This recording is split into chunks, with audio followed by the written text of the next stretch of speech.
اگلا سوال ایک خاتون کا ہے، وہ پوچھتی ہے میری خالہ زاد بہن فرانس میں مقیم ہے،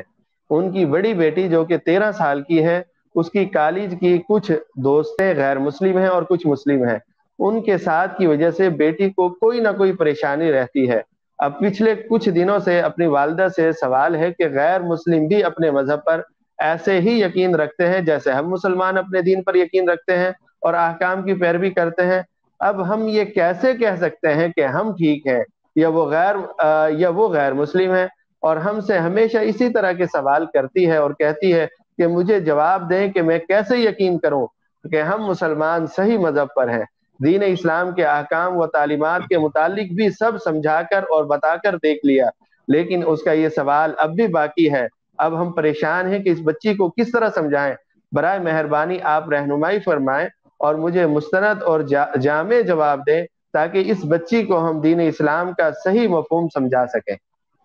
دیکھیں، یہ تو اس مختصر ٹرانسمیشن میں اتنا تفصیل سے جواب تو ظاہر ہے کہ دینا مشکل ہے، لیکن میں دو تین باتیں عرض کر دیتا ہوں۔ بچی کو یہ سمجھایا جائے کہ اس میں تو کوئی شک نہیں ہونا چاہیے آپ کو کہ دین اسلام آخری اللہ تعالیٰ کا نازل کردہ دین ہے۔ قرآن کریم اللہ تعالیٰ کی آخری کتاب ہے، اور قرآن کریم محفوظ ہے، جیسے نازل ہوا تھا اس کا ایک ایک لفظ اسی طرح محفوظ ہے، اس میں آپ کو کوئی شک نہیں ہونا چاہیے۔ اس سے پہلے جو ادیان تھے، جو کتابیں نازل ہوئی تھیں، تورات تھی، انجیل تھی، یہ خود غیر مسلم یہودی اور عیسائی تسلیم کرتے ہیں کہ وہ اصلی حالت پر باقی نہیں رہی، اور ان کے کئی نسخے ہیں جن میں آپس میں تضاد ہے، تو ان کا محرف ہونا، مبدل ہونا، ان میں تبدیلی کا واقع ہونا، یہ ایسے مسلمات میں سے ہے کہ جس کا کوئی انکار نہیں کر سکتا، خود یہود و نصارہ بھی اس کا انکار نہیں کر سکتے۔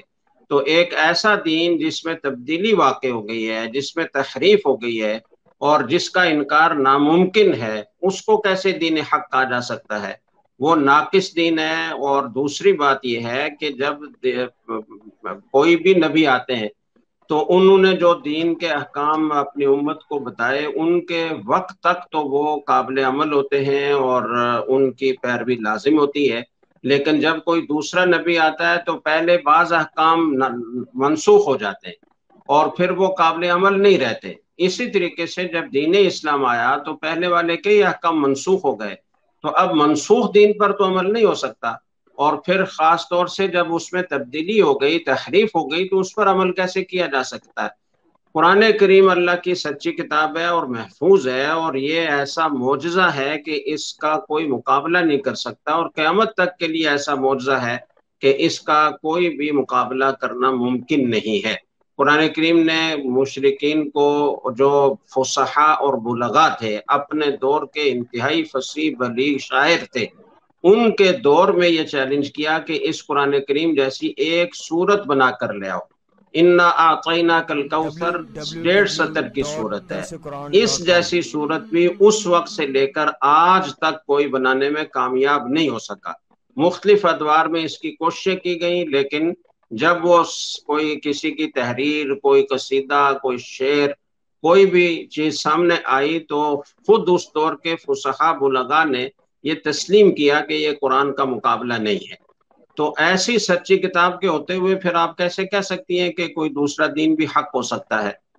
اور دوسری بات یہ ہے کہ رسول اکرم صلی اللہ علیہ وسلم جو ہمارے نبی ہیں اور جو قیامت تک کے آنے والے انسانوں کے نبی ہیں، ان کے بارے میں غیر مسلم بھی تسلیم کرتے ہیں کہ ان سے بڑی ہستی دنیا میں کوئی نہیں آئی، ان جیسا کمال، ان جیسے اخلاق، ان جیسی صفات اور کسی میں نہیں ہے۔ اور یہ جتنے غیر مسلم مورخین ہیں جو انصاف پسند ہیں، وہ بھی اس بات کو تسلیم کرتے ہیں، اور اس کی دسیوں مثالیں دی جا سکتی ہیں کہ غیر مسلم ہونے کے باوجود انہوں نے تسلیم کیا کہ سب سے کامل ہستی اگر کوئی ہے تو وہ محمد الرسول اللہ صلی اللہ علیہ وسلم ہے۔ تیسری بات یہ ہے کہ رسول اکرم صلی اللہ علیہ وسلم کو جو قرآن کریم کا معجزہ دیا گیا، اس کے علاوہ آپ کو بہت سارے اور معجزات عطا کیے گئے۔ آپ کے اشارہ انگشت سے، آپ کی انگلی کے اشارے سے چاند کے 2 ٹکڑے ہوئے، آپ کی انگلیوں سے پانی کے چشمے جاری ہوئے، آپ کے پھونک مارنے سے، دم کرنے سے کھانے میں برکت ہوئی اور چند آدمیوں کا کھانا سینکڑوں کو کافی ہو گیا۔ اس طرح کے 20 معجزات ہیں جو آپ کے ہاتھ پر ظاہر ہوئے۔ تو اب ایسا دین کہ جو کامل ہے، اور اس بات میں بھی کوئی شک نہیں ہے کہ آج غیر مسلموں نے جتنا بھی اپنا نظام بنایا ہے، اگر آپ گہرائی سے اس کا جائزہ لیں تو ان میں سے جو انصاف پسند ہیں، سچے لوگ ہیں، وہ اس بات کو تسلیم کرتے ہیں کہ ہم نے اپنا جو نظام، جیسے یورپ کا نظام ہے، لندن کا نظام ہے، تو انہوں نے یہ تسلیم کیا ہے کہ ہم نے جتنا کچھ لیا ہے وہ حضرت عمر رضی اللہ تعالیٰ عنہ کے دور حکومت سے لیا ہے۔ ہم نے جو اپنی مملکت کو فلاحی ریاست بنایا ہے وہ حضرت عمر رضی اللہ تعالیٰ عنہ کے اقدامات اور ان کے نظام حکومت سے ہم نے یہ چیزیں لی ہیں۔ تو ایسے پیارے دین کے ہوتے ہوئے آپ کو اس بارے میں شک نہیں ہونا چاہیے۔ باقی یہ کہ گھر میں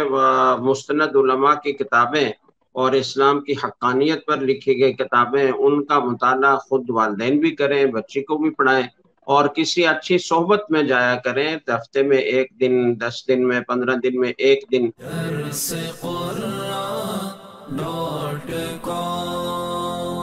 www.darsequran.com